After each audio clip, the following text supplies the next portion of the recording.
Hello, fellow risk takers, and welcome to my worst investment ever. Stories of loss to keep you winning. In our community, we know that to win in investing, you must take risk, but to win big, you've got to reduce it. Ladies and gentlemen, I'm on a mission to help 1 million people reduce risk in their lives. To reduce risk in your life, go to myworstinvestmentever.com today and take the risk reduction assessment I created from the lessons I've learned from more than 500 guests.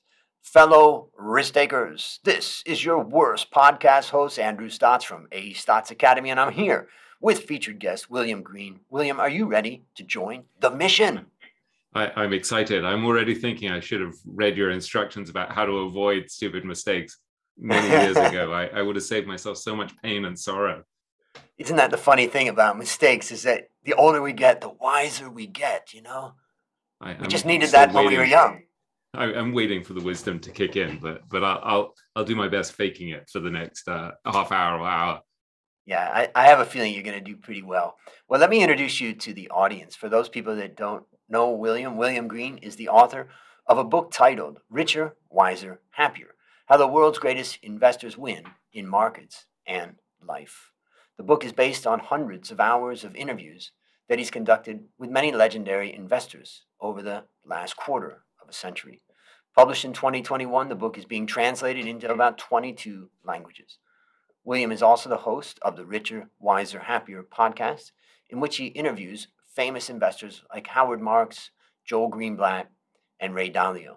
William has written for many leading publications, including The New Yorker, Time, Fortune, Forbes, Barron's, and The Economist. He also edited the European, Middle Eastern, African, and Asian editions of Time magazine. My goodness, William, take a minute and tell us about the value that you bring to this wonderful world. It sounds much more impressive than the actual reality, which is I spend most of my time sitting around reading and thinking. But I do think probably most people are so busy working and worrying about stuff and dealing with so many things that if I can be some sort of conduit where I go out and I study things, interview people, read stuff, and try to synthesize what they've taught me so that I can then share those ideas with other people, that's some sort of good service. So I think that increasingly is my sense of what I want to do in my life. It's somehow being a bridge, I think, between these great investors who are very, very pragmatic thinkers about what works in life and regular investors, regular folks who haven't necessarily had that wealth of experience of what works and doesn't work. You know, I started studying finance when I was young, and I really tried to commit to this subject. I've read pretty much every book I could find on the topic. And back in 1992, when I moved to Thailand, it was hard to get books here on that matter. I would ship them here. I would go when I travel. I would bring back a lot of books. And normally when I read books about investing and investors, I feel inspired. But this morning, for just a moment, I was making an espresso, and I was thinking to myself, it's a little overwhelming sometimes when you see these guys, these people that you've interviewed, and see their, kind of quirky habits or their serious discipline. And then you just, like you talk in the book about Sir John Templeton and, the quirky nature, but that delivers some like amazing results.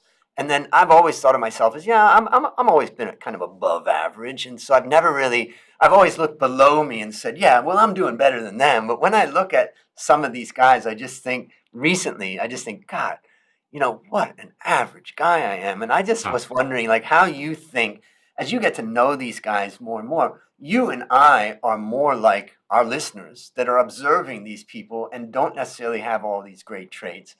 How does that, how do you think about that in your own, life? Well, one of the biggest lessons of spending hundreds of hours interviewing all of these great investors is the realization that I'm not them. I don't have the temperament that they have. I don't have the intellectual firepower that most of them have. I'm not as calm or patient or rational as they are. And I don't necessarily have the obsessive fascination with sitting around analyzing business models and looking at financial statements and the like. And that sounds like a kind of depressing realization, but actually it's incredibly liberating, because once you're self-aware, you can start to say, okay, so why should I be playing this game against people who are much better equipped to win it than I am? And so one of the great revelations for me was, I guess it came particularly from Charlie Munger, I guess, who's Buffett's polymathic genius of a 98-year-old partner at Berkshire Hathaway, who would talk about just playing games that you can win. And I remember going to a Daily Journal meeting at one point. He's been chairman for many years, although I think he recently stepped down, of this small publishing company, the Daily Journal. And you'd go to these meetings, and there would be a whole bunch of cult members like me who had traveled from around the world to listen to Charlie answering questions. And he would sit there for 2 or 3 hours answering questions. And someone was asking him for career advice. And he said, look, if you're 5'3", don't become a basketball player, because you're going to be competing against people who are 7'9". And he said, so you want to play games, A, that you can win because of your talent and your personality, and B, that utterly fascinate you, that totally captivate you.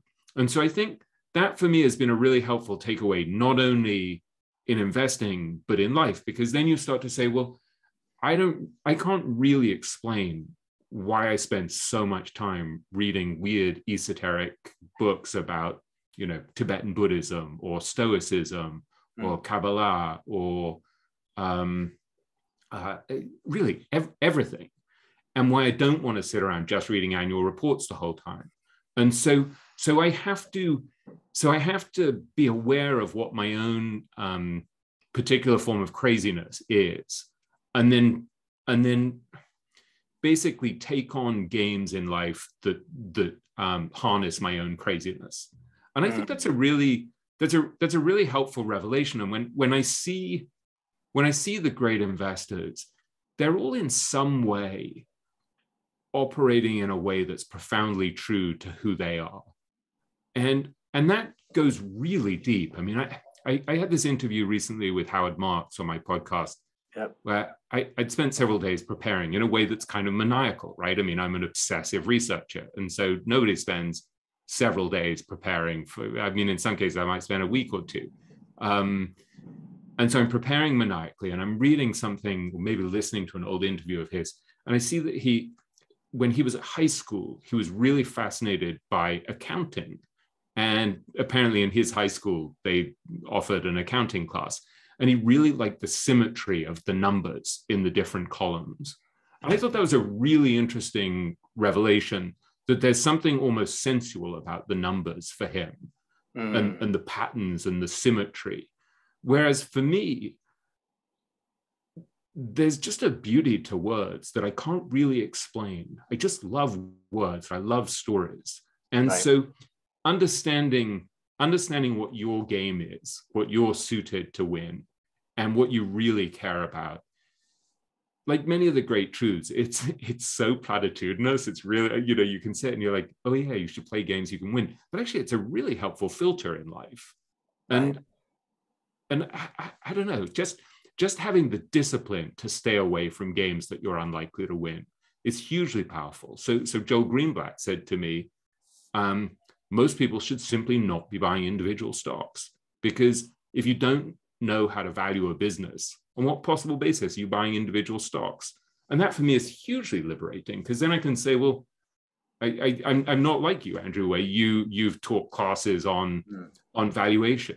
Yep. I don't really care about valuation. I mean, I like buying cheap stuff, but I'm actually kind of too lazy to sit around analyzing whether something is really at a major discount. And so that's been a very helpful revelation.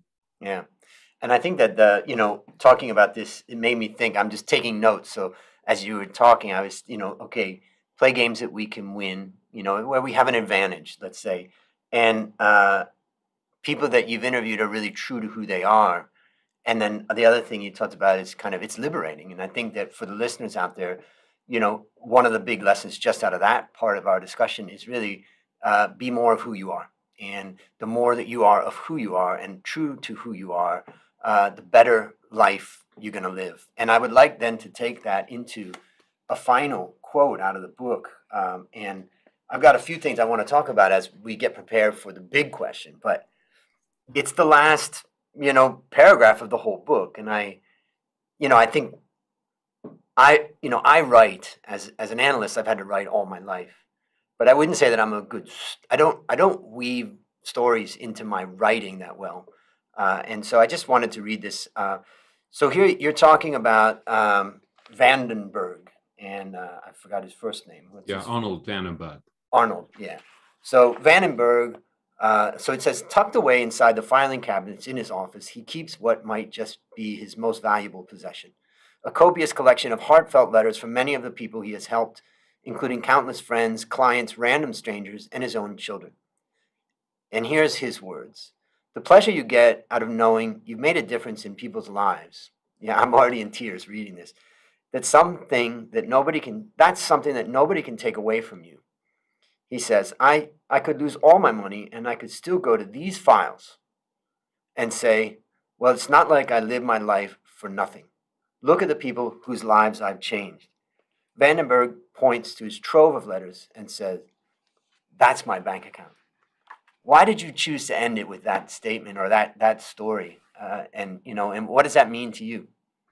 Yeah, it has the same visceral impact on me that it has on you, Andrew. It's here's a very wise person, Arnold Vandenberg, who's gone through so much hardship in his life. This is a guy who was born on the same street as Anne Frank during the Holocaust, went into hiding as a Jew, hidden with his parents as a very young child, basically in a secret compartment behind a wall in a closet.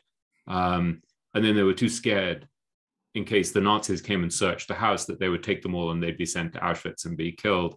And so he was sent off, saved by a teenage girl who took him to an orphanage in the countryside and hid him. And his parents did go to Auschwitz, but amazingly survived.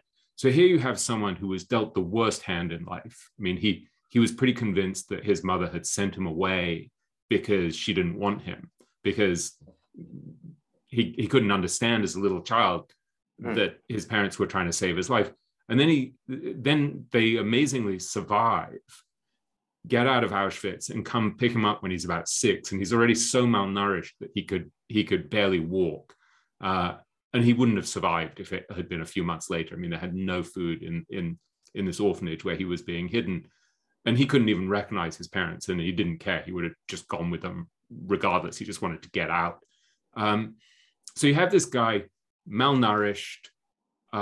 They thought he had brain damage because he hadn't had any good nutrition for years at this formative period of his life, felt totally abandoned by his parents, later was beaten up a lot by his father. So he had, physical abuse, emotional abuse, war, lost 39 members of his family, was full of rage, and had his first marriage break up when his wife ran off with another guy, and was so depressed that he said to me at some point, he would just want to nap every afternoon. He said sometimes he would just put his head down on his desk and just weep. And so here's a guy who you would say was least likely to succeed, barely made it through high school. And so he had internalized this idea that he was probably stupid and probably brain damaged, and yet has this incredibly successful investment career by totally turning around his life, getting control of his inner life. He became obsessed with things like hypnosis and the self-hypnosis and the subconscious mind. And so I wanted to end the book with Arnold, partly because he embodies so many important lessons about what actually constitutes a successful and abundant life. So first of all, he gives you a sense that you've got to get control over your inner life, because if you don't, regardless of how much money you've got, if you're miserable, stressed, full of anger, full of rage, full of resentment, your life is going to be a misery. And so he started this transformation by really learning to abandon his rage, his resentment against the Nazis, against the Germans, against his parents. And he would say to himself over and over again, I'm a loving person. And it's literally like he rewired himself. So that's a very hopeful message for a start. That makes me think, wait a second. So if I'm anxious, or I'm despondent, or I am self-loathing, or whatever, and I feel like my life is going in the wrong direction, well, if Arnold could turn his life around, then what can I do if I can get control over my inner landscape? So that's a really important lesson. Then you start to understand why he was so professionally successful as an investor and running this business.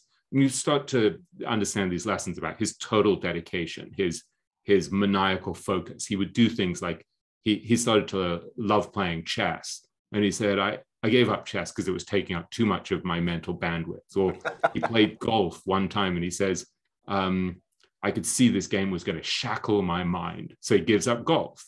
And so you see the dedication. So you start to get a sense of what it takes to be professionally successful. And then you see this incredible generosity and decency of this guy who transforms himself from a rage-filled depressive into being this incredibly loving, kind, generous soul who's been incredibly charitable, decent, has wonderful family relationships, wonderful friendships, and is always looking for ways to help people.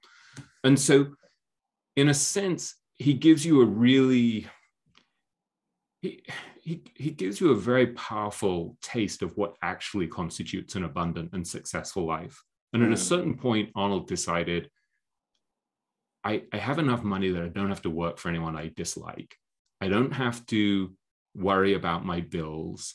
I can pay all of my bills. So, and then he said, beyond that, what do I care? I don't need to get immensely rich. And so there was a point where someone tried to buy his investment firm. I'm pretty sure they wanted to pay him more than $100 million. And he's like, I would rather close my firm than sell it, because how could I trust these people to treat my clients decently and honorably? Right. So when I see someone like Arnold, it gives me a taste of the sort of person I would like to become. It gives me a sense of hope about what can happen if you take control of your inner landscape and your thoughts and your behavior in the way that he does. And it gives you a real sense that money is valuable because it gives you independence. It means you don't have to work for people you dislike. It means you don't have to worry about your bills, but you don't want to start to obsess about it and fixate on it and think that it's going to solve all of your problems. And what I could see from Arnold is the delight that he took in being able to use his money to help others. And then not only his money, I mean, he hypnotized me when I went to Texas to interview him for a couple of days, because he thought that the words that I used in talking to myself were too negative, that he should change my inner monologue. And so he starts playing the Four Seasons, Vivaldi's Four Seasons. He gets this foam mat, like a yoga mat, on his floor of his office. And he lies me down and starts to hypnotize me and has all of these affirmations that he's kind of plugging into my brain so that I'll become more successful and happier in life. So here you have this 80-something-year-old money manager who's getting such delight out of helping all of these strangers. And I've seen it again and again with him. I have a trampoline outside that our neighbors' kids use, that Arnold sent to us from Texas because... I was going to ask you, are you still using that? Not very often, I'm embarrassed to say, but he would be happy at how much I exercise these days. Right. But the fact that he was worried that I was too slothful. Yeah. And so he takes such joy in helping other people. And that starts to give you this sense of what's actually going to lead to a happy and abundant life. And so when I was interviewing him, I was in his office in Texas, in Austin, and I remember him saying that line about this is my bank account, when he looked at the letters from all these people he had helped. And I remember thinking at the time, that's the last line of my book. And that was probably 4 years before I finished writing the book. And there was another thing, there was another very moving thing where in those cabinets, he took out this scrapbook that had all the pictures of his son competing as an athlete, as a child. And he had hypnotized his son, who was like this kind of short kid who became a shot put champion because Arnold coached him and would put him to bed and hypnotize him every night. And he even won some competition with his leg in a cast while injured because Arnold had hypnotized him. And as Arnold's talking about this, he starts to choke up as he's showing these pictures. And what was kind of really beautiful was that this son actually was who's a really wonderful person in his own right, was the son of Arnold's wife Eileen by her first marriage. So Arnold had adopted this kid. Wasn't his own kid. Here's Arnold, who had gone to an orphanage himself as a boy, and he takes in this little boy who was kind of unconfident and shy as a young child. I think this when he was about 5, Arnold became his adopted father, and truly adopt him as his own. And I mean, I remember his son saying, "I'm the only person whose father would tuck him up in bed every night at the age of 18 because he would hypnotize me before I went to bed because we were training to do shot put." And so you see this father, this adopted father, choking up as he talks about the triumph of his adopted son who's become this extraordinary athlete, and just the pride and the delight and I said to him, "Why does this choke you up?" And he said, "Because I remember what he was like how unconfident he was." And Arnold himself had been kind of this broken, malnourished kid from an orphanage. And so there's something really beautiful about that. And so when you see people behave like that, and you see where their happiness comes from, it reorients you. I tell you one other story from Arnold. Sorry to go on about this, but it's an extraordinary story. Arnold, when he was very young, when he was probably about 16, I'm guessing, 16 or 17, he had no money at all, right? And his father was very tough and decided the moment Arnold got bar mitzvahed at the age of 13, he was a man and he should be responsible for paying for his own clothes, his own food, his own entertainment, everything. So Arnold was working full time in various different jobs. At one point in high school, I think he was working 4 or 5 hours a day in a factory. I mean, he had a much tougher childhood than I did, that's for sure. And so he had this job as a flower salesman, and he's an incredibly charming guy. He's a really good salesman, and so he's finally given the best corner to sell on, and so he's got his stall with all of his flowers. And he said to me, "There's this biblical storm on the day that he has the best corner." I mean, it's just, he's so drenched, absolutely drenched, soaked through. And this car stops. He's utterly miserable. He can't believe his bad luck. And this car stops, and this woman looks out and says to him, "You need to get out of the rain." And he's like, "I can't, I've got all of these flowers." And she says, "How much are they?" And he tells her what each of them costs. And she's like, no, for all of them.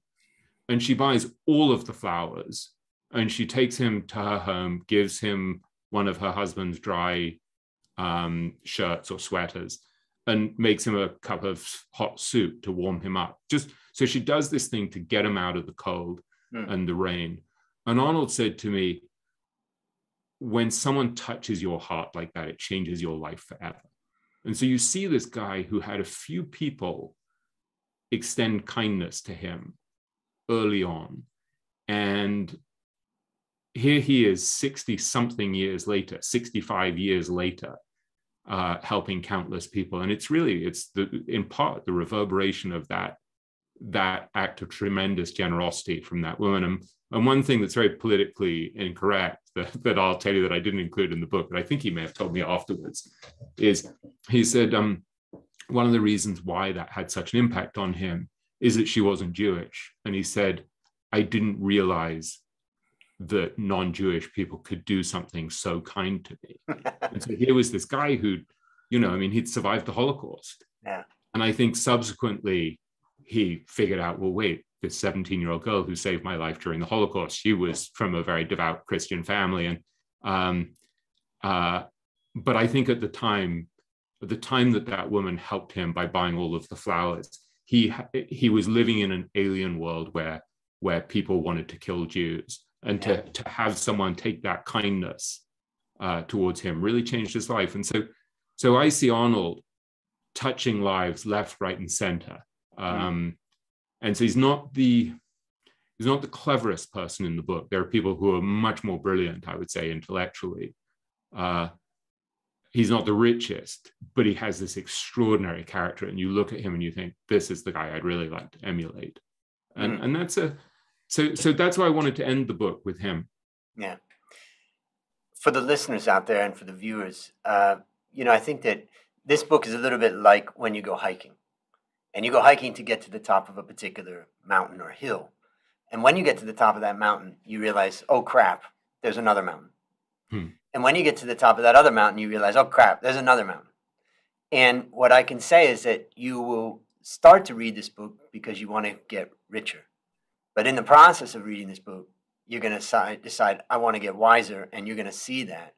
But by the end of the book, and I think this is what makes it such a powerful book, is that you end it in this way, with this story, with this man, but also just as you progress through, you realize that this book is going to help you, to be happier. And so like the exact order of how you call it, richer, wiser, happier, I believe is kind of the journey that any reader is going to go through. And I've read a lot of investment books, and I felt like in some ways, I was skeptical when I started reading it. And as I started to go through the journey, I started seeing that. I think I want to highlight, I think, a couple of other little points here. And I think the first one is that when I first got the book, I thought, okay, it's a new book, so I thought it was new interviews. And then you start talking about Sir John Templeton, and I'm thinking, okay, that can't be that new. And then I realized that interview was a long time ago. And then what I realized as I start to go through it, I start to see that you're chronicling kind of your journey over a period of time. And then you interweave some parts of yourself in it that I found fascinating. This part that I was looking at is talking about Sir John Templeton. And you said, what I realize now is that Templeton's habits of positive thinking and prayer must have helped enormously in his battle to gain control over his thoughts and emotions. For an investor who specialized in taking unpopular positions, that mental strength was a powerful advantage. And then you add in this paragraph, which I think really endeared me to you in that sense, and I think for the readers, they'll feel this way. You said, by contrast, my own mind was hopelessly undirected, and it was easy for me to get swamped by feelings such as fear, doubt, regret, greed, impatience, jealousy, and pessimism, all of which complicate the challenge of making rational investment decisions. And just tell me about why you've decided throughout this book to try to really interject your own journey in that. Yeah, I didn't want to make out that I was some sort of genius who'd figured everything out. I'm an irrational, overly emotional, highly intelligent, undisciplined, erratic thinker trying to figure out how to live and how to make my way through the world. And so I have skin in the game. I'm not some wise man coming out and telling you, I figured it all out. Here's how you should live. Here's how you should get rich. I'm groping in the dark, but I happen to have had this incredible good fortune that I got to interview all of these extraordinary people early in my career, like Jack Bogle, who founded Vanguard, or Peter Lynch, who was, the legendary investor at Fidelity, or I would go to the Bahamas and spend a day with Sir John Templeton, who was probably the greatest international investor of the 20th century. And then over the years, I'd got so much access to extraordinary investors that I ended up doing probably interviews with more than 40 great investors for this book specifically. So I would do things like go to India with Monish Pabrai for 5 days, and I would share a bunk bed with him. I mean, so I had incredible access. So my advantage is not that I'm so smart and have cracked the code myself.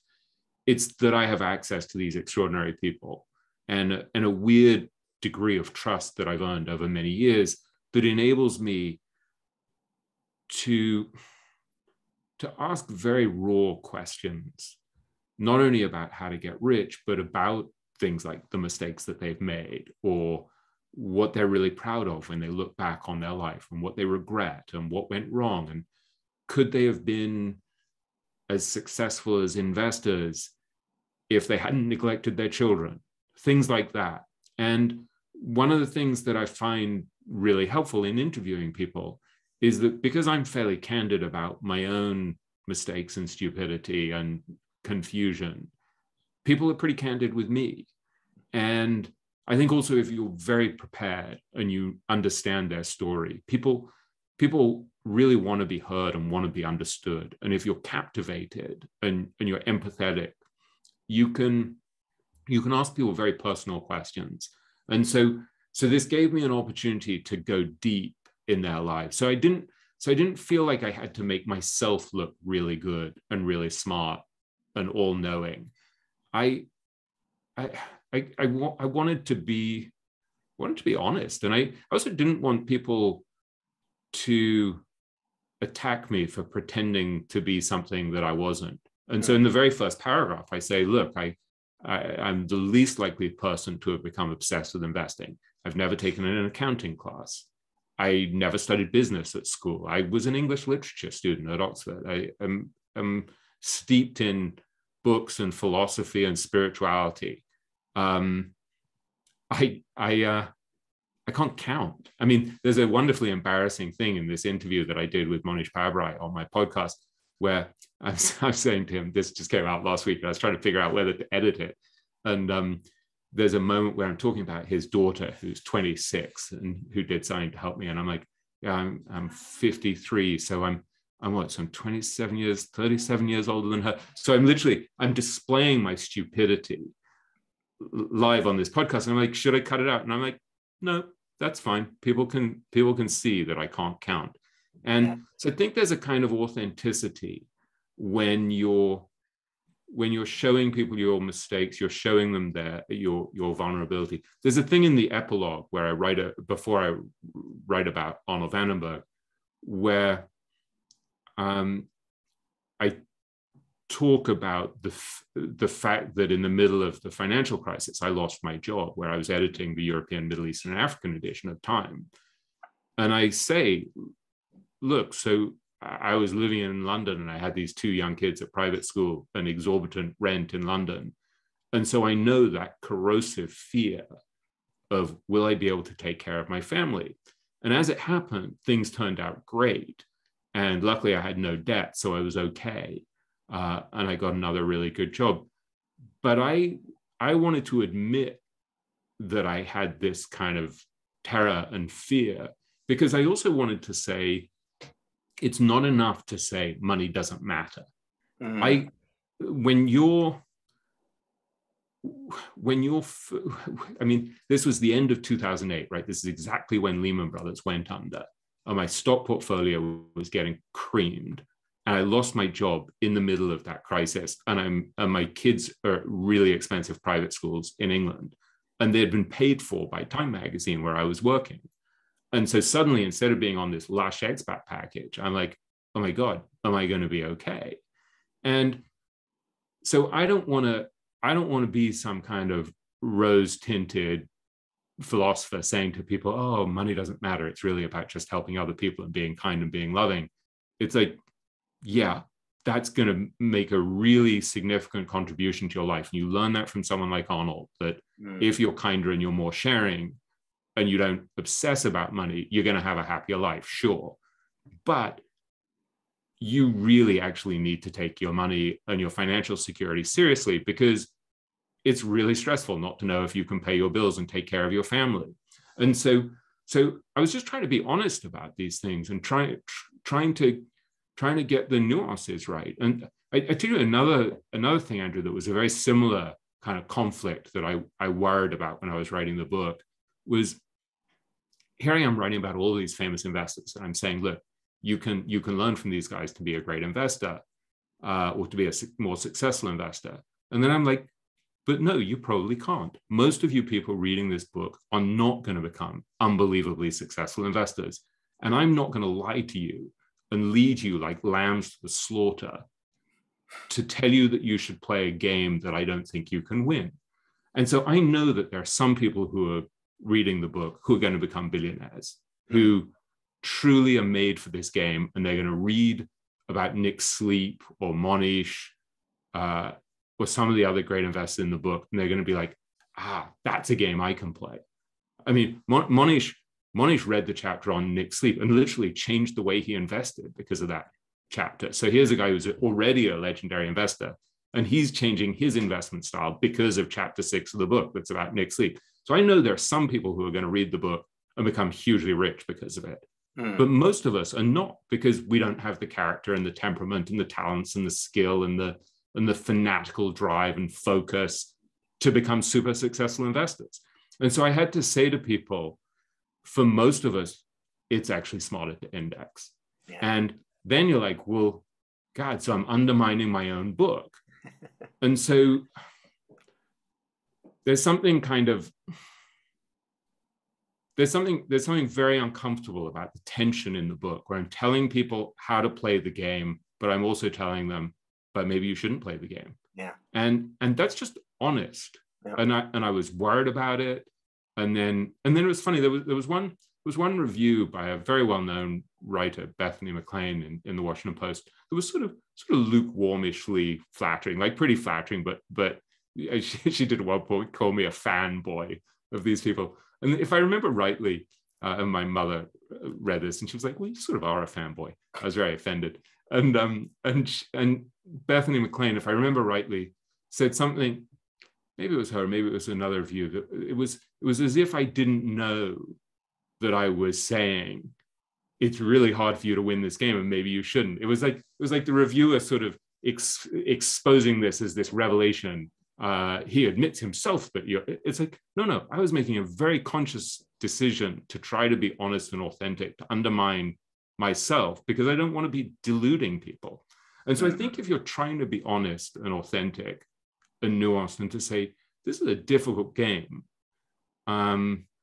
people trust you more.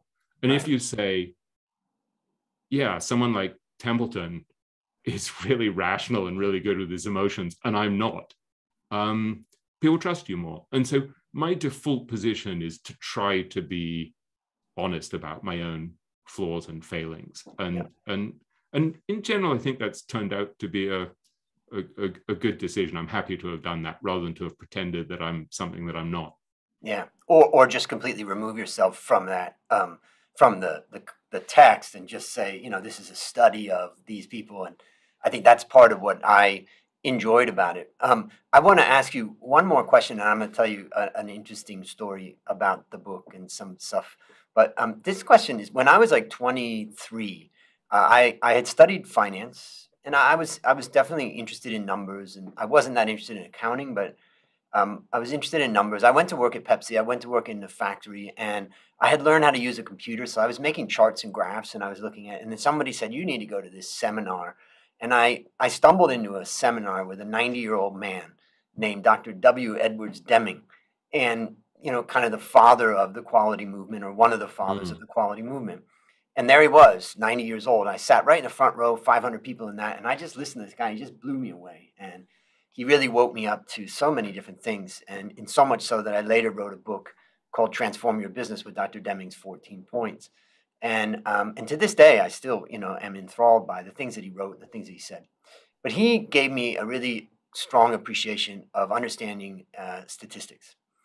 And he talks a lot about what he calls special causes and common causes, meaning that, most of the time we see, pretty what appears to us to be significant outcomes, but in fact, they're just random outcomes. So don't overreact to these random outcomes. Now, when I teach this topic, what I do is I say to imagine, and I'll say for the listeners and the viewers out there, imagine an audience, a stadium filled with 10,000 people, and you ask them to flip a coin. And once they flip their coin, you ask them if they had heads, move to one side, and if they had tails, move to the other. So now you've just split a room, a group of 10,000 people into two groups of 5,000. Then you ask them to flip again, and you say, look, if you flipped heads consecutively, then stay standing. If you flipped tails consecutively, stay standing. But otherwise, if you just flip heads, then tails, sit down. And so basically half of the 5,000 sit down on both sides. And now if you do that process 10 times in a row, you're going to end up with 10 people on both sides. And what I like to do when I talk about it is I like to say the heads are good, that's outperformance, and tails are bad, that's underperformance. So you're naturally going to get an outcome of 10 people who flip 10 heads 10 times and 10 people who flip tails 10 times. Now, in real life, it may be 5, it may be 15, but generally we can describe the random possible outcome. Now, nobody would dispute this because it's a fair coin, let's just say, and everybody would know that it's random. But as soon as we get into life, we throw all that away and we don't really realize that there is a lot of randomness. Imagine if we take 1,000 people who want to climb Mount Everest and we basically say, go, and those 1,000 people go up Mount Everest. Are all 1,000 of them going to get to the top? Someone's just going to run up and there's going to be a rock that's going to fall. They're going to step on the wrong pebble and they're going to, twist their ankle and they can't get up or whatever that thing happens. But the small number will be up. So my question to you is, how do we know that the men that you've interviewed are not just there through randomness and that we, as celebrating as we do success and describing and defining everything that they've done, but how do we really know that they're just not there because somebody had to get there? And this is my question for you. And I don't believe that, there's a perfect answer to that, but I'm just curious, what is your thought about that? You truly don't know. And it's one of the things I worried a lot about in writing the book. And one of the things one of the terrors that you have in writing a book like this is what happens if someone blows up? What happens if I write about someone who's doing brilliantly and then they blow up or they do something terrible and corrupt or incredibly stupid and they blow up and I'm left having celebrated this person as a giant and they turn out to be a fool? And so you worry about that a lot. You worry, is this just random? And so one of the things, so there are a couple of things that I did. One of them is I took on this subject very directly in writing about someone like Howard Marks, who talks about the role that luck has played in his life. And so there's a whole section of the book where Howard, who's a brilliant guy, talks about the fact that in some sense, he's really aware of just how random things were. And he's like, look, I'm very smart. I have a very high IQ. But he's like, even my IQ, isn't that luck? Did I do anything to deserve having a high IQ? He said, I was born basically, if I remember rightly, he was born right at the end of World War II. So he rides the extraordinary economic growth of the US as a white middle-class kid of Jewish parents who never went to college, but who really valued his education and got an Encyclopedia Britannica. And he said he wasn't really qualified to get into Wharton. He applied to a state school, but got into Wharton. And he said his life would have been completely different if he hadn't got into Wharton. And then he was a really good artist. And so he's studying finance at Wharton, but he also wanted to study fine art. And he gets into the fine art class and the professor says, all right, there are too many people here. I want to know your name and what you're studying. And he says, Marx, studying finance at Wharton. And the guy says, right, you're the first out. And so he gets kicked out of that class and he can't do what he'd planned to do. So he goes kind of randomly to study Japanese studies and culture. And he comes across this idea of mujo, which is basically the Zen idea that everything changes, that nothing stays the same. And so you have to accommodate yourself to reality as it is, because it's going to be changing. And this becomes the foundational idea that's made him a multi-billionaire investor. And so all of those things involved a very heavy dose of luck. And so I dealt head on with this question, the fact that it's not enough, as Howard says, to be really smart. It's not enough to be really driven. You need to be really smart and you need to be really driven, but you also need to be lucky. Yeah. And Howard's view is that it makes him happier to think, what a lucky guy I am that I've had all of this good fortune. And so that's one aspect of dealing with this question of luck, is just to be honest about admitting the fact that we got lucky in different ways. I mean, I got lucky in being born in London to loving parents who really cared about education and sent me to Eton and then to Oxford. And then I came to New York and went to Columbia Journalism School. They bankrolled me for the first 3 years as a writer. I think the first year my parents gave me $20,000, then $15,000, and then $10,000. And they said, after the third year, you're on your own, you're responsible.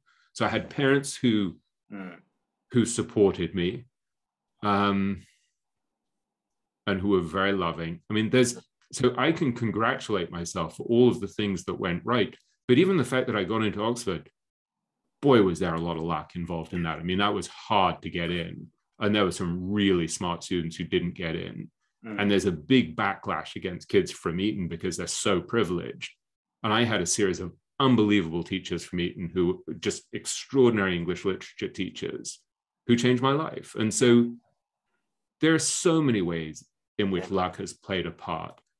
But at the same time, there are habits and actions and ways of behaving that stack the odds in your favor to be more successful. And so when I think about kind of the grand theory of my book, which is not really very explicitly stated, probably, except possibly in the introduction, it's the fact that that what you can learn from the greatest investors is how to stack the odds in your favor in all of these different areas of life by behaving more rationally in all of these surprisingly tangible ways.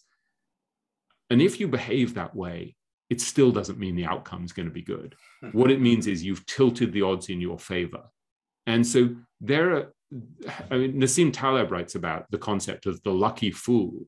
And we've seen that a lot, that during the era when the stock market was just soaring and cryptocurrencies were just soaring, we all knew lucky fools who had done really stupid stuff and were becoming really rich and looked at us like we were morons if we were behaving kind of less recklessly. But one of the things that Taleb says that I think I maybe quote in the book is that the fragile breaks with time. And so when you behave stupidly in the short run, you can get away with it, right? You can go out drinking and drive your car drunk, go sleep with the neighbor's wife, cheat on your taxes, lie in your expenses, all of these things, and you can get away with it. You do that consistently or regularly over 10, 15, 20 years, and the fragile breaks over time. And so one of the things that the greatest investors do, people like Charlie Munger, is they try to avoid what Munger calls standard stupidities. And so you're solving the problem backwards, saying, let me focus on all of the things that expose me to potential disaster, and let me reduce the number of standard stupidities that are likely to blow me up. And even that one example of how to behave, it's not an accident that your life gets more successful if you behave in that rational way and you consistently and consciously say, let me reduce the number of standard stupidities. Let me not drive drunk. Let me not have a drive without a seatbelt. Let me get insurance. Let me call my son to take me from the station after I've had a few drinks and get back to my town. Exactly. Off the train. Exactly. So yeah, that's something. Thanks for mentioning it. That I talked about in the TEDx talk that I gave. That's a very practical application. Yeah, your house was only 7 minutes away, and you tell the story what's the downside if I, get caught, if I go to jail, if I kill someone, the downside is just so extreme. So why not just call my son and have him come pick me up? And I was having exactly this conversation with a very close relative of mine, not my son, yesterday, who was saying to me, I kind of like the idea of doing LSD. Sorry, my dog is barking in the background. It's a family show, don't worry. It is. So a relative of mine was saying, I really like the idea of maybe doing LSD when I'm about 27, just one time to see what it's like. And, because, my brain will be in a better state by then. I'll have done all of the whatever pruning, probably it won't damage my brain. It'll be really interesting. And maybe I'll have some sort of revelation in the way that someone like Oliver Sacks, who's a great neurologist and author, had from all of his psychedelic experiments. And I said, think about avoiding situations with limited upside and massive downside. And you have a sensitive system, and are you really sure you want to mess with it? And so again, that's me applying a kind of Ed Thorpe style mentality. Ed Thorpe being one of the greatest gamblers of all time, who also became one of the greatest hedge fund managers of all time. And just saying, you want to stay in the game. And the more you avoid things with catastrophic downside and limited upside, the more likely you are to stay in the game. So I don't think it's an accident when filters like that, if you tilt your favor to become more successful. So yes, there's luck, but so you can be there's so much you can do to tilt the odds in your favor. And that's what I was trying to explain, is actually you can systematically tilt the odds in your favor in all of these different areas, but it still doesn't mean that the outcome is going to be good. Standard stupidities, that's a great one. And I would say, as I said at the beginning of this podcast, I'm on a mission to help 1 million people reduce risk in their lives. And the way I'm doing it is just by interviewing people and getting them to share their stories. Now, being an analyst, I analyzed it and I found the number one. So I call them 6 common mistakes, but maybe I should call them 6 standard stupidities. But the first, number one, most common mistake that people make from this podcast is that they failed to do their research. The second one is that they failed to properly assess and manage risk. Assess meaning as they go into something, and manage meaning once they're into something. Number 3 is that they're driven by emotion or flawed thinking. Number 4 is that they misplace trust. Number 5 is that they failed to monitor their investment, and many people just give their money to other people and then expect that it's going to come back. And finally, they invested in a startup company. And there's so many stories of people that just lost it all from those. So those are the standard stupidities of this podcast. And my objective ultimately is to help people to recognize and to not make those mistakes. So it's a good reminder, when you talked about Charlie Munger's standard stupidities. And, as I was going back through the book and I was going to the back of the book where you're writing, it reminded me, you mentioned, and a dear friend of mine gave this book to me. And as you said, it's a bit of a hard book. It's Seeking Wisdom by Peter Bevelin. And you said it's a bit of a slog to go through. And now I realize why I stopped, kind of a third of the way through. And it made me pick it up. And it also made me think about sending a message to the friend of mine who sent that to me or gave it to me. But standard stupidities. So one of the reasons why this is such a powerful idea that comes from Munger is that it's actually really hard to be smart, but it's surprisingly easy not to be stupid. And this is surprising and may not sound logical, but you can identify things that tend to lead to disaster or failure or underperformance relatively easily. If you, when you're talking to a friend and they start to tell you, I'm going to go tell my boss exactly why he's such a schmuck, or I'm going to tell my girlfriend exactly why I don't like that behavior. You're like, no, don't. I know it's going to end in tears, right? You can hear this stuff. When I remember someone I knew who had sort of inherited lots of money would decide to set up a restaurant, and you'd be like, if you just didn't do anything, you'd be better off. Like the moment, it's like, why not just flush $1 million down the drain? Like it was so clearly not going to work. And so what Munger does, which is a very wise precaution. It's kind of like having a checklist before you take off in a plane. is he goes around collecting all of these examples of disasters, of terrible outcomes in people's personal lives, families, investments, businesses. And then he says, what caused that? And so then he kind of keeps this mental checklist. For me, I couldn't keep it mentally. I mean, if I really wanted to do it seriously, I'd have to write all these things down. But Munger has about 50 extra IQ points, so he can do it in his own head. But you're getting in the habit of collecting examples of disasters and then reverse engineering them, saying what caused that, and then just avoiding those things. And so one of the most helpful things you can do is to study all of the things that terrible investors do that blow them up.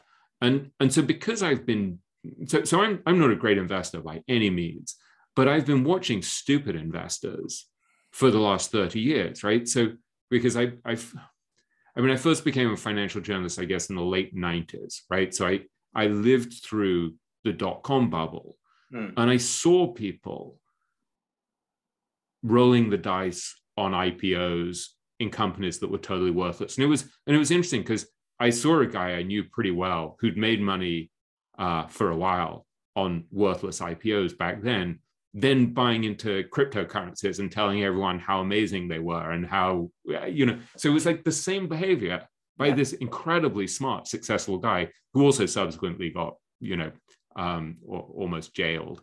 So, I mean, a guy with consistently bad judgment over decades. So when you see that kind of behavior repeating, you just say, all right, well, let me avoid that.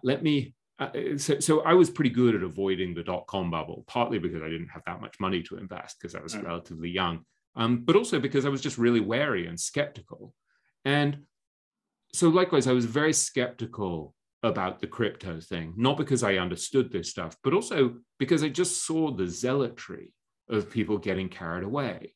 And what do I know? I mean, I truly don't understand this sort of technology, and I may be totally wrong. People who are much smarter than me understand it infinitely better and will make a fortune, no doubt, in certain areas of cryptocurrencies. But for me, I know that one form of standard stupidity is to bet too aggressively on speculative stuff that you don't understand. And so I just didn't go there. So even though I've done plenty of stupid stuff, at least I avoided that standard stupidity. I also know that I don't want to invest money that I can't afford to lose. And so I own 3 stocks. One of them is Alibaba, which is down 45% since I bought it. But it doesn't really matter because it's a relatively small portion of my money and I don't have to sell it. Yeah. And so if China, if the Chinese government stops kind of punishing these tech companies to prove who's boss, it'll probably do fine over the long term, and I'm not in a hurry and I don't need to sell, and losing half my money on it doesn't really matter.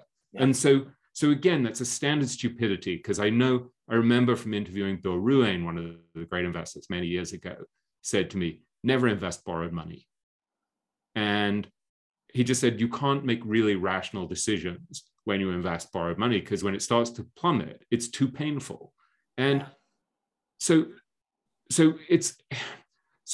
picked the wrong stock with Alibaba, at least in the short term, but I didn't over concentrate on it. I didn't bet borrowed money. Right. I didn't, I mean, one of the most important lessons that I learned in avoiding terrible mistakes comes from this guy, Jeffrey Gundlach, who's often called the king of bonds, who said to me, you want to make sure that your mistakes are non-fatal. So what he said to me is, you want to say to yourself, if I'm wrong about this investment, what's the consequence?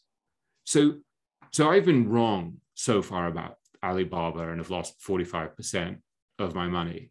There's no consequence. Right. I mean, it's mildly embarrassing, but it's also mildly instructive in a helpful way. And, it's a good reminder that I shouldn't, things that you don't expect to happen can happen. And, look, a lot of the greatest investors like Charlie Munger, they're very big on Alibaba. and still own it. And they may turn out to be right, but it's a really good reminder that the future is unknowable. None of us has control. And so you want to be humble about how much you know. And you want to hedge against your own stupidity and ignorance. And so one way that I'm hedging against my own stupidity and ignorance is by only putting a very small portion of my portfolio in individual stocks, because I know that I'm not really capable of picking individual stocks. And because I don't care enough and I don't do the work. And so I'm outsourcing to other people who are smarter than me. And then I also own a couple of index funds because, especially with my wife's money and my kids' money, I don't feel like they should pay the price for the fact that I'm probably deluding myself into thinking that I can beat the market. And so again, it's hedging against my own likely overconfidence and hubris. So those are so it's quite likely that we're all suffering from overconfidence, because most people do. And so just knowing that that's a standard stupidity means you need some safeguard against it. And the most obvious safeguard is to diversify. And so this is one of the things that Templeton said to me many years ago that was incredibly helpful, where he said, why should you be so arrogant as to assume that you can pick the one fund manager, the one sector, the one country, the one currency? Be more humble and diversify. And what he said to me all those years ago is the average investor should own probably 5 or 6 funds. Maybe that's too much. I don't know. I mean, maybe you can just own 2 index funds. You could own an international index fund and a domestic index fund, depending on where you live. But at least to know that you should diversify. That's an amazing way to counter that standard stupidity. And then another really critical way to counter a standard stupidity is one of the most obvious mistakes that investors make again and again is that their expenses are too high. And that's a totally avoidable mistake. And so one thing that I've done right, despite all of my stupidity and all of the investment mistakes I've made over the years, is that the costs in my portfolio on the whole are pretty low. So I own one of the 3 stocks I own is Berkshire Hathaway. There's no expense ratio. I mean, it's free, right, in terms of the annual expenses. So that's good, and they have the float going for them. I also own 2 Vanguard index funds. So what am I paying? 0.14% or something, and I don't ever trade. I might go an entire year without trading a single stock. So what are my brokerage costs? $5 a year. So Jack Bogle explained many years ago that if say you make, let's say you invest $1 million and you make 10% a year over 30 years, I think the figure he said was it grows to 17.5 million. Whereas if your expenses were 1.5 percentage points a year, 1.5% a year, it would grow to 11 million, I think it was, or maybe 11.5 million. So you gave up $6 million in profits over 30 years just because of that 1.5 percentage points a year in expenses. So that's a really obvious standard stupidity that you can avoid. So I think if you know the rules of the game, and you know that things like overtrading, investing in things that you don't understand, chasing after fads, having high expenses, if you know that those things are standard stupidities, at least you can avoid those. And then if you take advantage of things like tax advantage vehicles like 401ks, or IRAs, or ISAs, or whatever they are in your country, that's incredibly helpful. And then if you live within your means and you keep adding to the pot, you're kind of done. You're going to win the game. And so I think the most important way to avoid standard stupidity is actually just to understand these fundamental principles that are actually not that complicated. But most people, especially highly intelligent people, they want to make things more complicated, right? So we're trying to do pyrotechnical moves, whereas because it's not very exciting to say to someone, live within your means and invest in your IRA and your 401k, and then just keep adding to the pot. But actually, that's kind of all you need to do to win the game. Yeah. And, you know, I think, I think if you, if you know the rules of the game and you know that things like overtrading, investing in things that you don't understand, chasing after fads, having high expenses, if you know that those things are standard stupidity, at least you can avoid those. And then if you take advantage of things like tax advantage vehicles like 401ks, IRAs, or ISAs, or whatever they are in your country, you're kind of done. You're going to win the game. I'm going to tell you a story, and then I'm going to ask you the big question of this podcast. But the story is that maybe, I don't know, maybe a year or so ago, I was reaching out to different people through LinkedIn, and asking them to consider coming on the show. And there was, I always have some interesting discussions with people, and one of the best ones I always highlight was the guy's answer to me was, great idea, not my style. So, people don't want to come on and talk about their losses. Some people don't want to do that. But one guy, basically, let's just say I had a lot of different conversations. And then one day, a book arrived at my house. And I put it on I don't normally get books, and this one was signed. And I just didn't really know what to do. So I put it next to my bed. But it wasn't a topic that I was that particularly interested in at the time. So it just sat there, I don't know, 6 months. And then, but I didn't move it into my office where all my books are. I just left it next to my bed.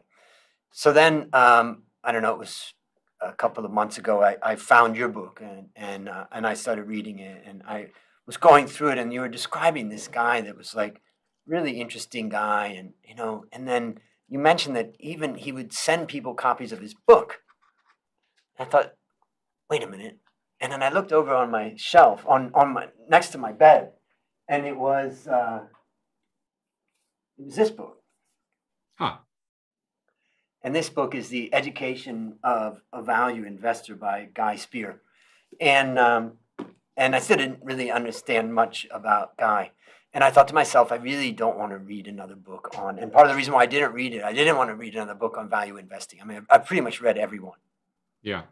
And so, but when I read this in your book about him, and then I said, oh, crap, I've got to read this book.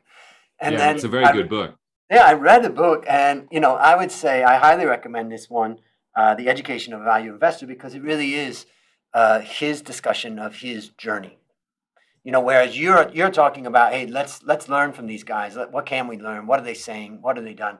Whereas I really feel like he's trying to put into practice, what he's learning. And so it was just kind of a funny way. And it seems like I kind of lost. I've reached out to him. I went back. And I realized that, that he had asked me for my address and all that. And I just haven't had that. I tried to get him on the show, and I just haven't been able to get him on. I hope I can get him on. He's on my podcast in a couple of weeks. And I mean, it's hard to know where to go with this. But Guy, I mean, I helped him write that book, as you probably know. And he's a very old friend of mine.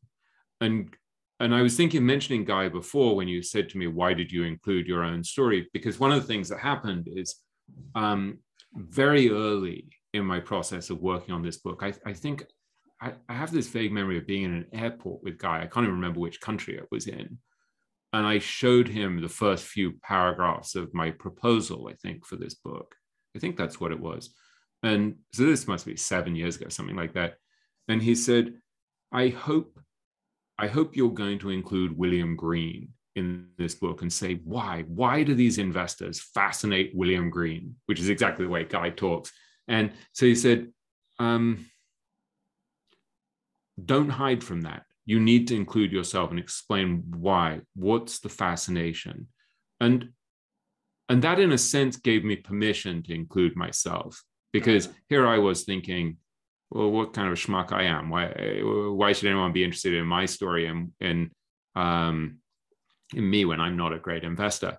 But actually, it adds something personal and a different layer and complexity to it when you include your own story and you say, look, I'm groping for a solution here.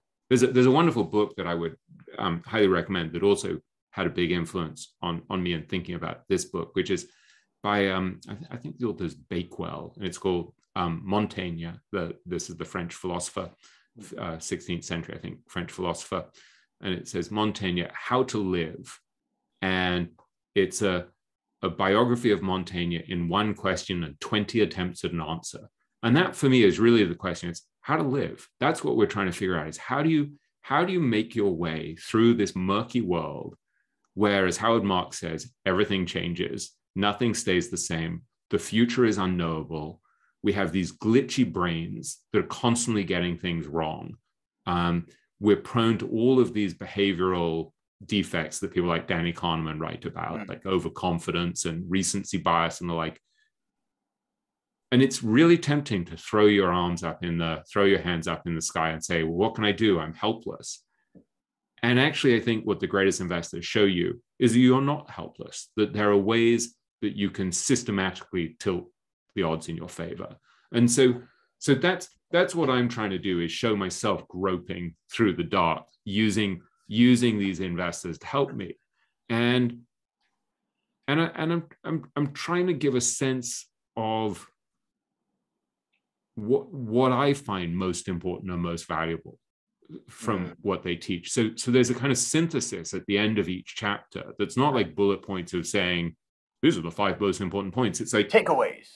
Yeah, but they are kind of takeaways. I mean, it's sort of me saying, if you really want to understand what Joel Greenblatt's life is about, this is what you need to take away from it. This is the most important thing. Or if you really need to learn the lesson from Howard Marks's life, this is the single most important lesson. And so that's me distilling this enormous amount of information from these people. I mean, countless hours of interviews with each of these people, and saying, this is what really matters. This is so from Charlie Munger, think how many things you could write about with Charlie Munger. But I came to the conclusion that really the single most important thing you could learn from Charlie is how to be less stupid. And there's a beautiful paradox to that, because Charlie is one of the smartest people on earth. And so here you have one of the smartest people on earth telling you to focus on being less stupid. And here's how you do it. And so that's a very practical lesson. Be less like your neighbor. Be less like your neighbor. Yeah. And also, even a practical thing, like there's a guy in that chapter who's now a neurologist, but was a hedge fund manager at the time, who says, look, we know that one of the preconditions for dumb decisions is to make decisions when you're hungry, angry, lonely, tired in pain, or stressed. Yeah. So when you're in a state like that, you need to look at yourself, be physiologically self-aware, and say, I'm in no condition to make a major investment decision. I'm in no condition to make a major choice about whether to blow up this relationship, quit my job, be rude to my boss or my girlfriend or boyfriend or whatever. Let me wait until I have more equilibrium, and then I'll be better off in making a decision. So that's a very tangible, practical example that stacks the odds in your favor. And what's wonderful is that guy, Ken Schubenstein, has used that technique not only as a hedge fund manager and as a professor at Columbia Business School, but while treating patients in a COVID ward in the midst of the pandemic. And so it's enabled him, when he's totally flooded with emotion, dealing with patients on ventilators and having to tell their families that their relative is dying and they can't see them. He's able to see what state he's in and say, I'm likely to behave in a suboptimal manner. Let me try to push myself that much harder to be compassionate and kind and decent, and to suspend making really difficult decisions. And so he took this to a point where he would literally say, look, my back is hurting. I have a bad back from a wrestling injury as a teenager. And this PPE equipment that I'm wearing is physically painful, and I'm wearing it all day long, and I'm upset that my patients are dying. I know that I'm likely to make terrible decisions. So that's something where he's very tangibly taking lessons from the great investors about avoiding stupidity, and lessons from behavioral finance, behavioral science. And he's saying, yeah, I can be a better decision maker if I'm aware of my own physiological state. So those are the sort of things that I love, where you can apply this wisdom, again, to stack the odds in your favor. It's when I was 17, I went into a drug rehab, and in fact, it was my third drug rehab in Ohio. and it was a long-term treatment center because my counselors just felt like I was, pretty lost. Mm. And on the day that I went in, they only had 12 seats. It was a farmhouse in Ohio. And on the day that I arrived, the other person, the 12th person, was graduating. And he had a toolbox, they called it. It was just a box with a handle on it. It was an open box. And basically, he had all these things in it. And then he took all the things out of it and put them in a bag. And they had a ceremony. And then he gave me this empty toolbox. And he said, welcome, and I hope that you can fill this toolbox up with the tools that will help you in life. And one of those tools, I didn't really understand it because it wasn't that tangible. I was thinking, a hammer, screwdriver. What are we talking about? I don't really fully understand this. But 7 months later, when I graduated from this place called New Directions, I did the same. I had a toolbox filled with tools, and HALT was one of them: hungry, angry, lonely, tired. We didn't have the P and the S, the what was it, pain and stress. Yeah, pain and stress. Yeah, but it was just HALT, and what a beautiful, simple, intangible tool that became tangible once you kind of define it. And I left that place, and I've now been 40 years sober and clean and not, had any drugs or alcohol. But it is a lot of these tangible tools. And I think that, when it comes to drugs and alcohol and it's serious, it's deadly. We have to put in place some ways of making sure that we don't do stupid things. Now, I want to hit on a couple of other quick things, and then I'm going to the first thing that I want to hit on. But thank you for telling me that. So that's an amazing thing. And just so you know, Ken Schubenstein, that guy I mentioned, he was studying, because he's a doctor and a neurologist, but also a hedge fund manager, he was studying the addiction literature.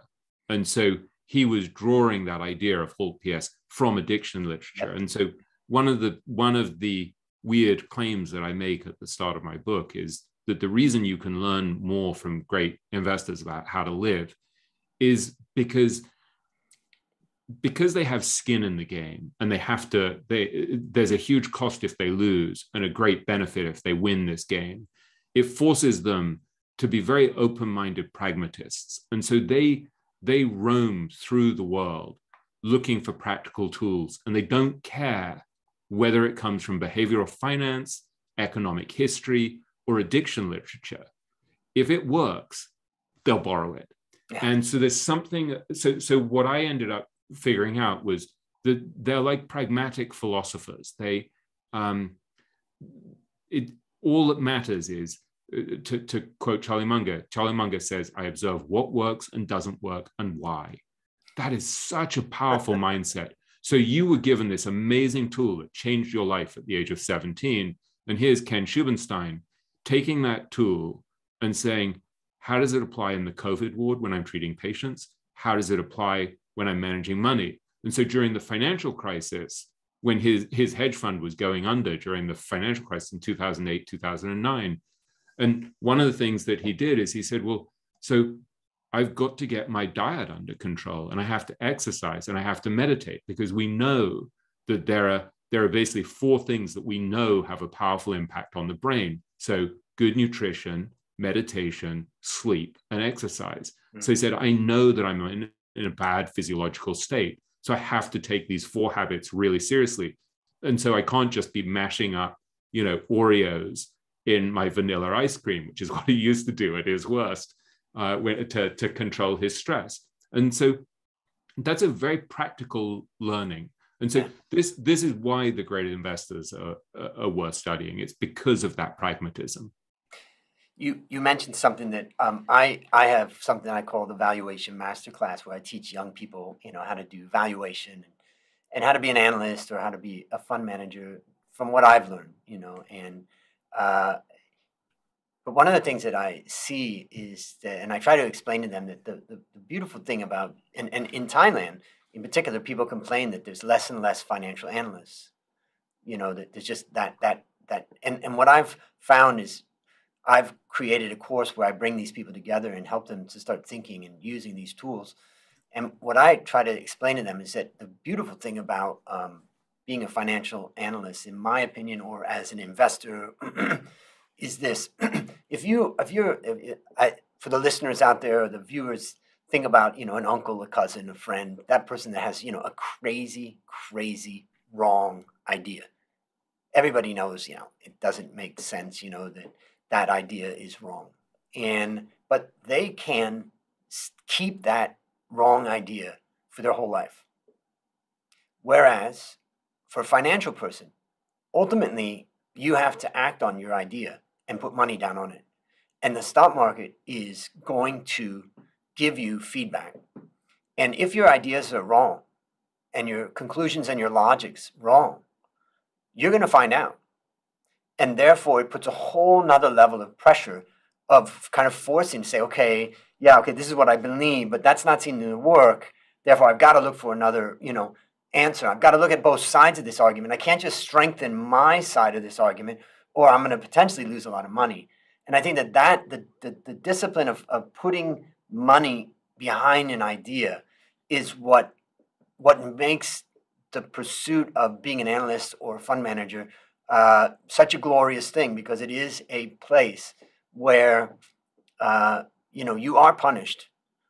Sometimes you're punished for right thinking, and the market's just crazy at times. But over the long run, you are punished for not exploring and learning and trying to see both sides of a story. So that you just there's a beautiful line from Dr. Johnson, Samuel Johnson, who wrote the dictionary. Is this great British writer who said that the prospect of hanging concentrates the mind admirably. And I kind of adapted that in my own mind, and I just kept thinking, the prospect of losing money concentrates the mind admirably. And there's something about, think of someone like Bill Miller, right, who I've written about a tremendous amount over the years, and who I interviewed on my podcast a few weeks ago. Bill has more than 80% of his personal net worth in two things, which are Amazon and Bitcoin. And as he said to me, my cost basis is effectively zero, because he bought Bitcoin at $200 a coin. That's when he started, and his average price is about 500. And Amazon, he started buying basically at like about 1999, and he became the largest individual shareholder of Amazon, whose surname wasn't Bezos at one point.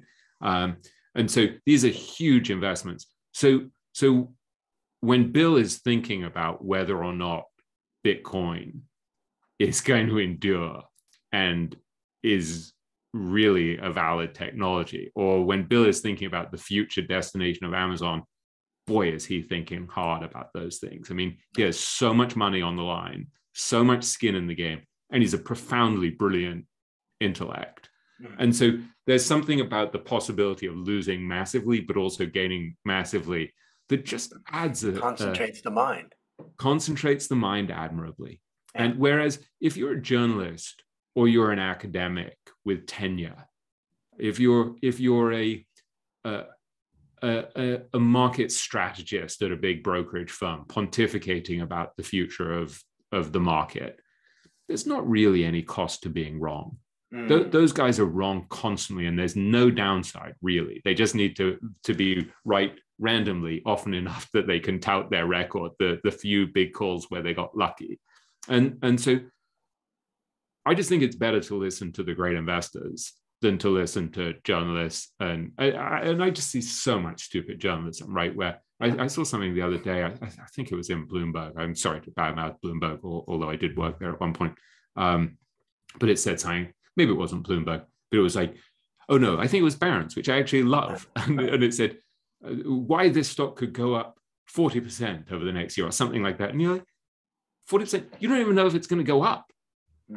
Up or down, we have no idea. You're really going to pretend what percentage it could go up? It's like, it's just dumb.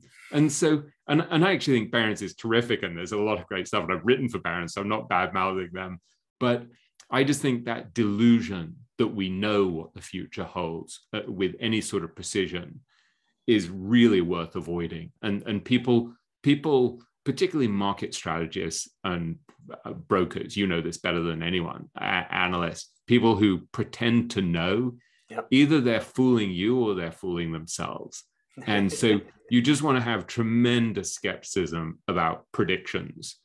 And especially about the future. Especially about the future. Yeah.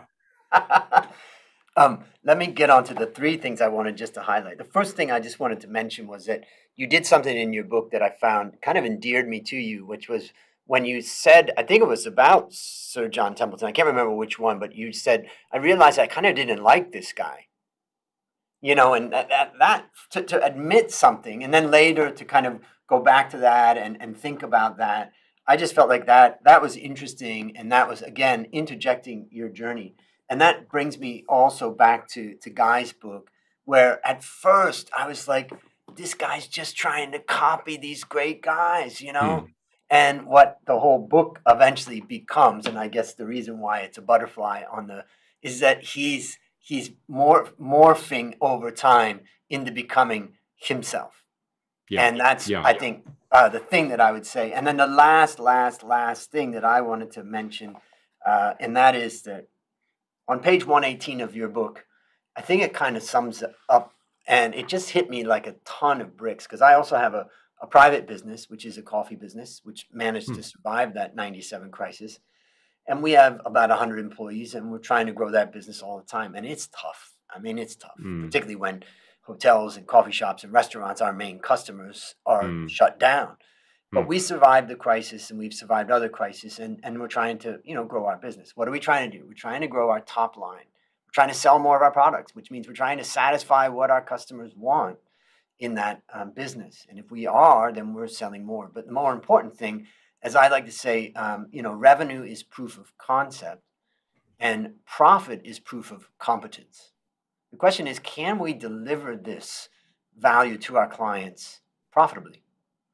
So the end result is earnings growth. And that then brings me to Will Danoff's secret sauce.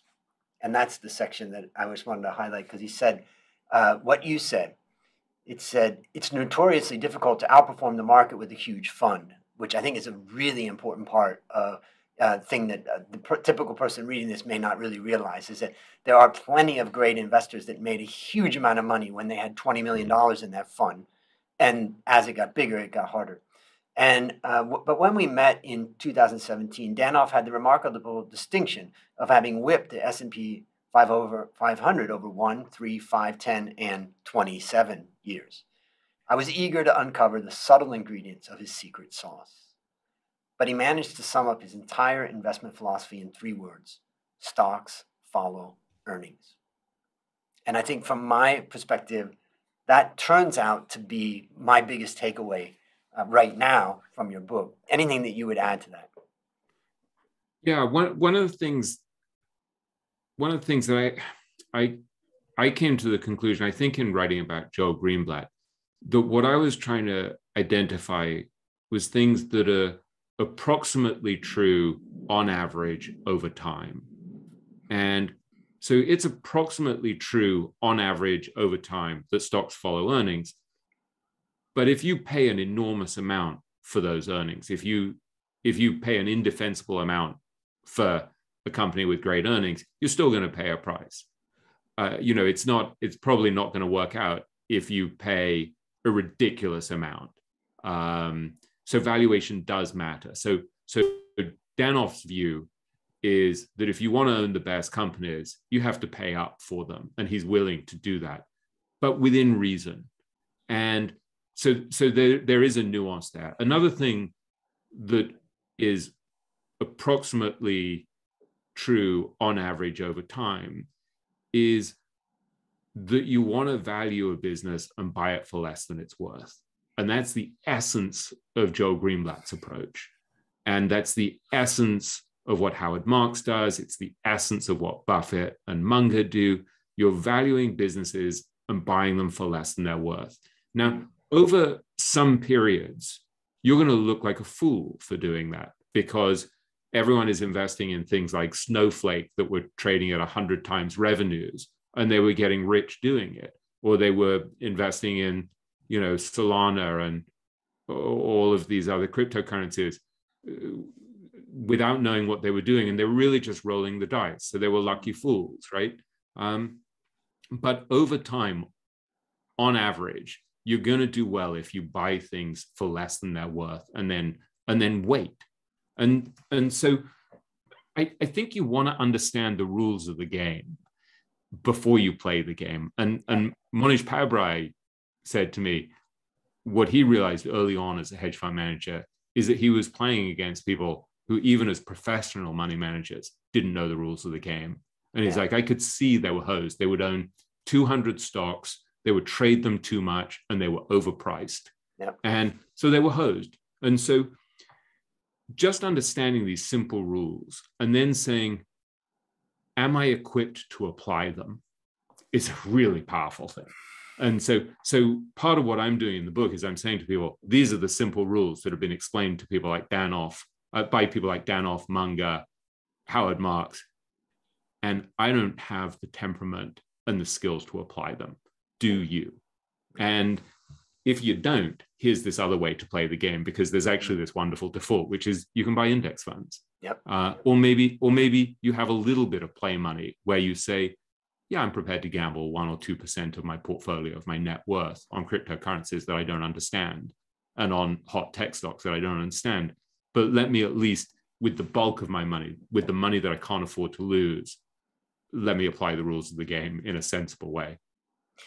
And I wrote a book many years ago about how to invest if you really know nothing about the market. And I wrote it for women, in particular 5 women, and they were my 5 nieces, each of which, when they were 18, I gave them $3,000, which was an amount that was the minimum amount that a Vanguard account could be set up with for investing in one of their funds. And then I basically taught them that your best advantage is your youth and starting now in investing. And here's $3,000.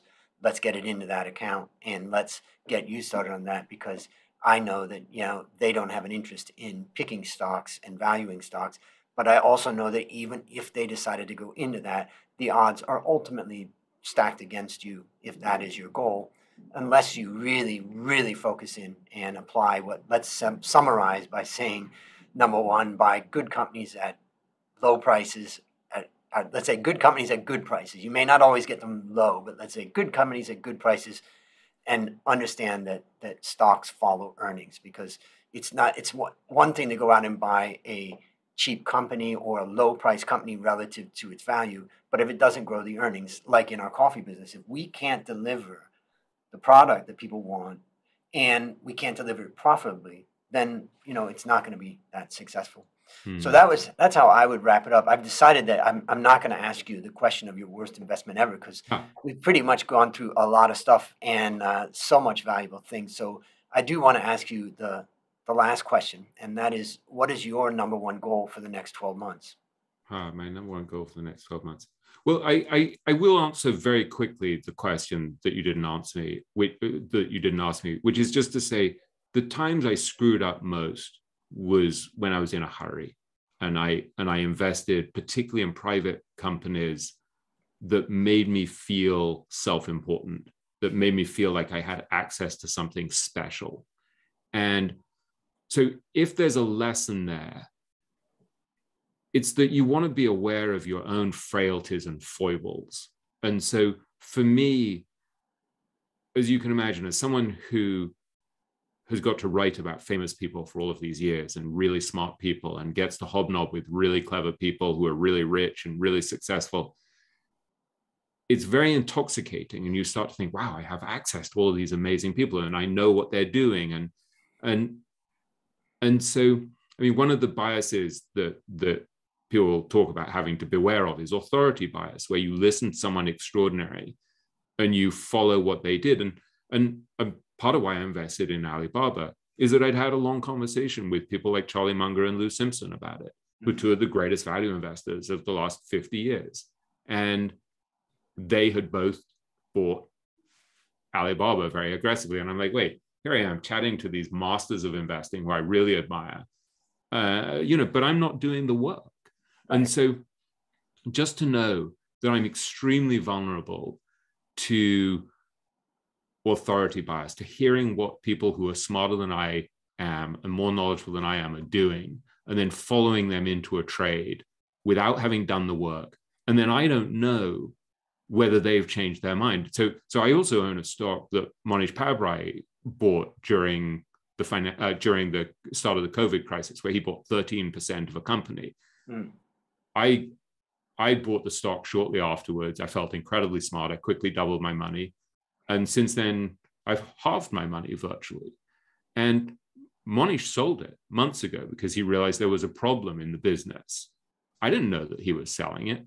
And so again, so for me, there's a particular vulnerability to thinking that I'm part of the smart money set. And it flatters my ego. And so I'm very vulnerable to my own psychological flaws and frailties, my character flaws.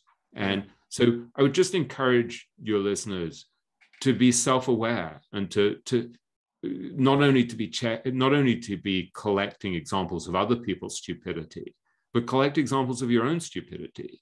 Because I mean, I not only invested in one private company that I lost most of my investment in, I invested in 3 private companies over several years. So I repeated the same costly mistake 3 times.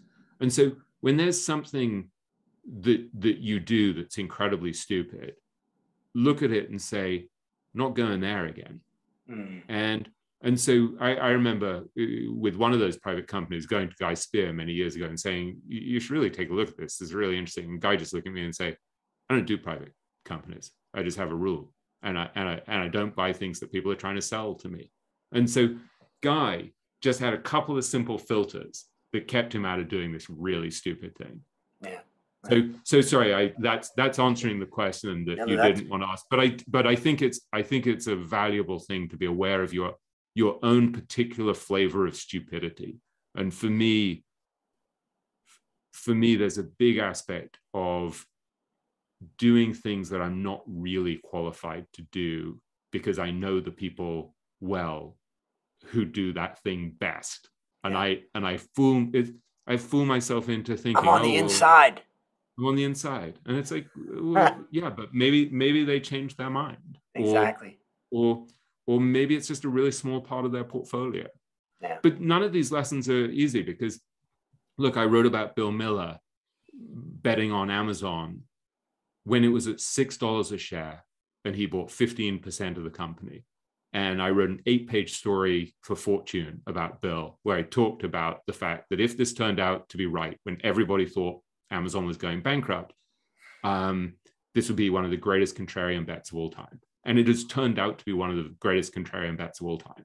And so I was smart enough to see that, but I didn't make the investment. And so the exact lesson that I'm saying I ought to have learned of not following the masters into something that I don't really understand, if I had made that mistake on that occasion, I would never had to work again.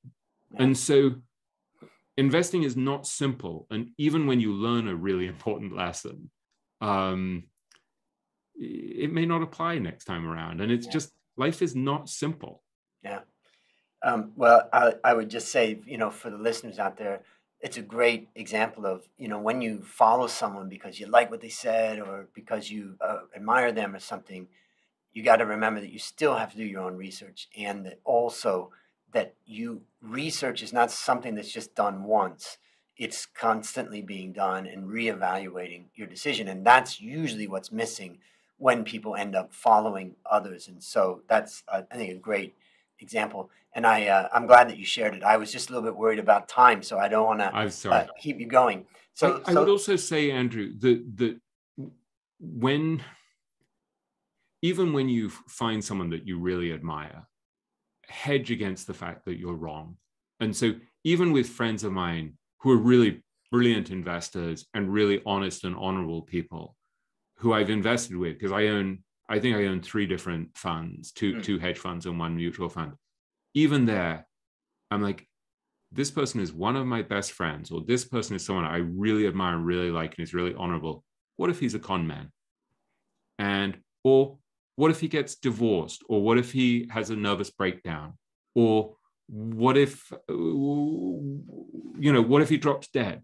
Yeah. And, God forbid any of these things should happen. But it goes back to that simple lesson from Templeton. don't be so arrogant that you assume you have the one fund, the one person, the one advisor, the one asset class. So when I saw people saying, I can't believe that Bill Miller has 80% of his net worth in Amazon and Bitcoin, I have 140% of my net worth in Bitcoin, I would just look at that and I'd be like, you moron. And maybe it will go up 10 times and you'll be a genius and you'll seem really rich, but you're still a moron. Yeah. And so you have to be humble and hedge against your own stupidity and your own fallibility. Yep. So let me ask you, so what is your number one goal for the next 12 months? I know you've got things going with the podcast, and I'm sure you've got a lot of other stuff going. What do you want to, if we talk 12 months from now, what do you want to have done?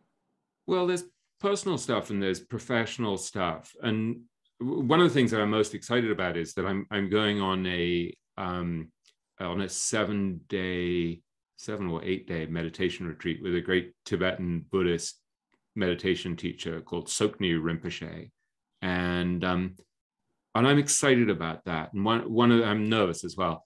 But one of the lessons of the epilogue of my book that I was sort of referring to and talking about Arnold Dannenberg before is you've got to take responsibility for your inner landscape, because you can be as successful as you want at the investing game, but if you're not calm and resilient emotionally, sooner or later that's going to get exposed by a pandemic or a family health issue or a recession or a market crash or whatever. And God forbid, I really hope none of these things happen, but they tend to happen. And so one of the great lessons, both from the Stoic philosophers and from investors like Bill Miller, is you want to focus on controlling things that you can control. And so you can't really control a lot of external circumstances. You can to some degree, but you can control internal circumstances to a great degree, your state of mind, your intentions, your mindset.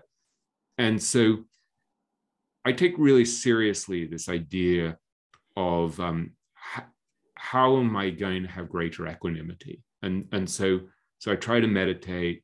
I